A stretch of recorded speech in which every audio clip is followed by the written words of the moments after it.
Hello and welcome to Wisdom Trek. This is Guthrie Chamberlain and I am your guide to wisdom. Thank you for joining us for this 7-day-a-week, 7 Minutes of Wisdom podcast.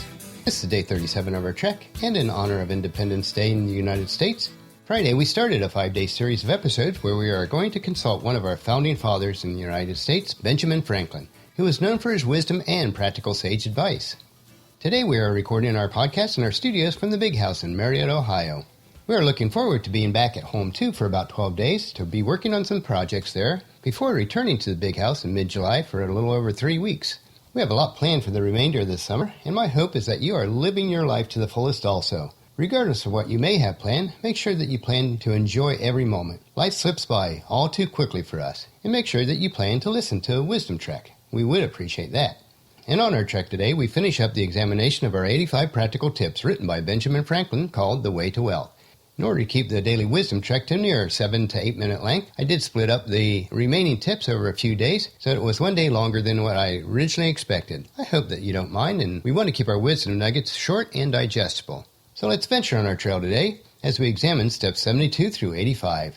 These are nuggets of truth and wisdom, and if consumed regularly, are like nutritional supplements, which will enhance the body and the mind. This will allow us to live in such a manner that we will be creating a living legacy each day. So let's jump right in. Step number 72.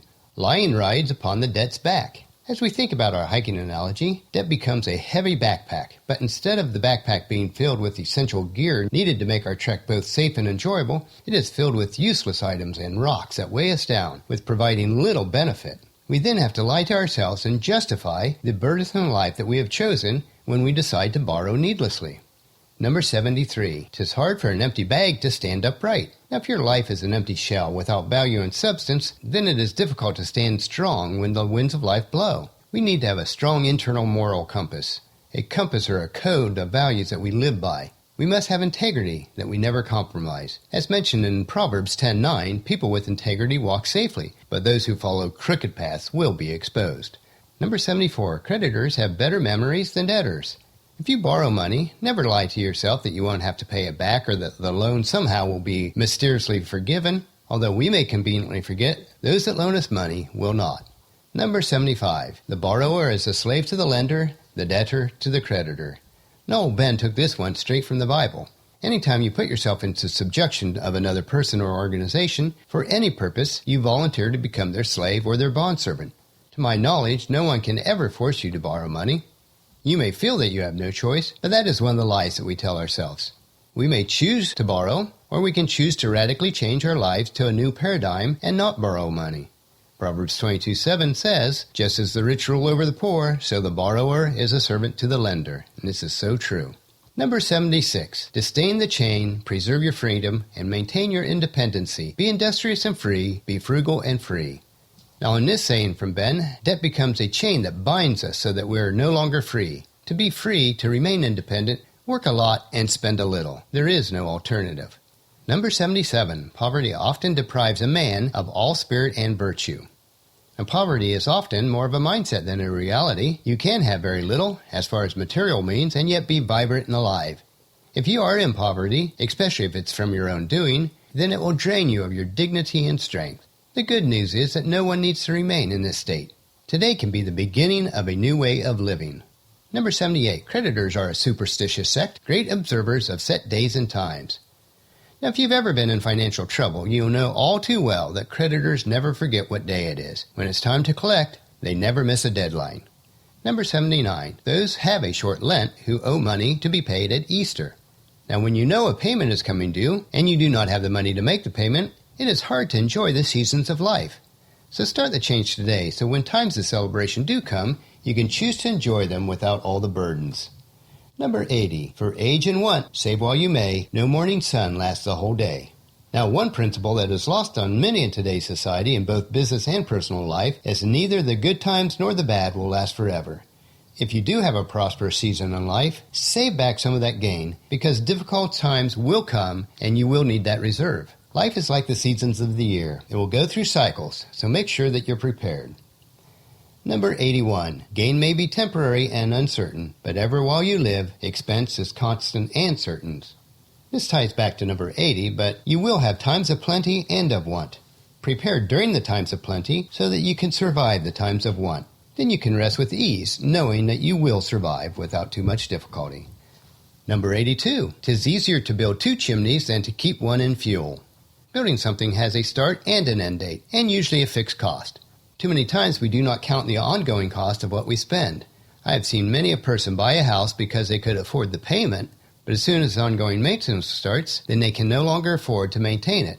They become slave to what they purchased. Number 83. Rather go to bed supperless than rise in debt. We need to be willing to sacrifice today so that we can have a better and more solid tomorrow. Easy credit has tainted our knowledge into thinking that we need to have everything now. Don't fall into that trap. Number 84. Get what you can, and what you get hold. 'Tis the stone that will turn all the lead into gold. Now this saying is in reference to the alchemists in the Middle Ages that used to think there was some kind of stone that could turn lead into gold. It was the imaginary philosopher's stone. But for practical application, it means work hard today accumulating the stones in life which are of little value, and then hold on to those stones over a long period of time. Even the smallest amount saved will start the accumulation of wealth slowly. With time, the stones that you have worked so hard to collect will end up being your gold.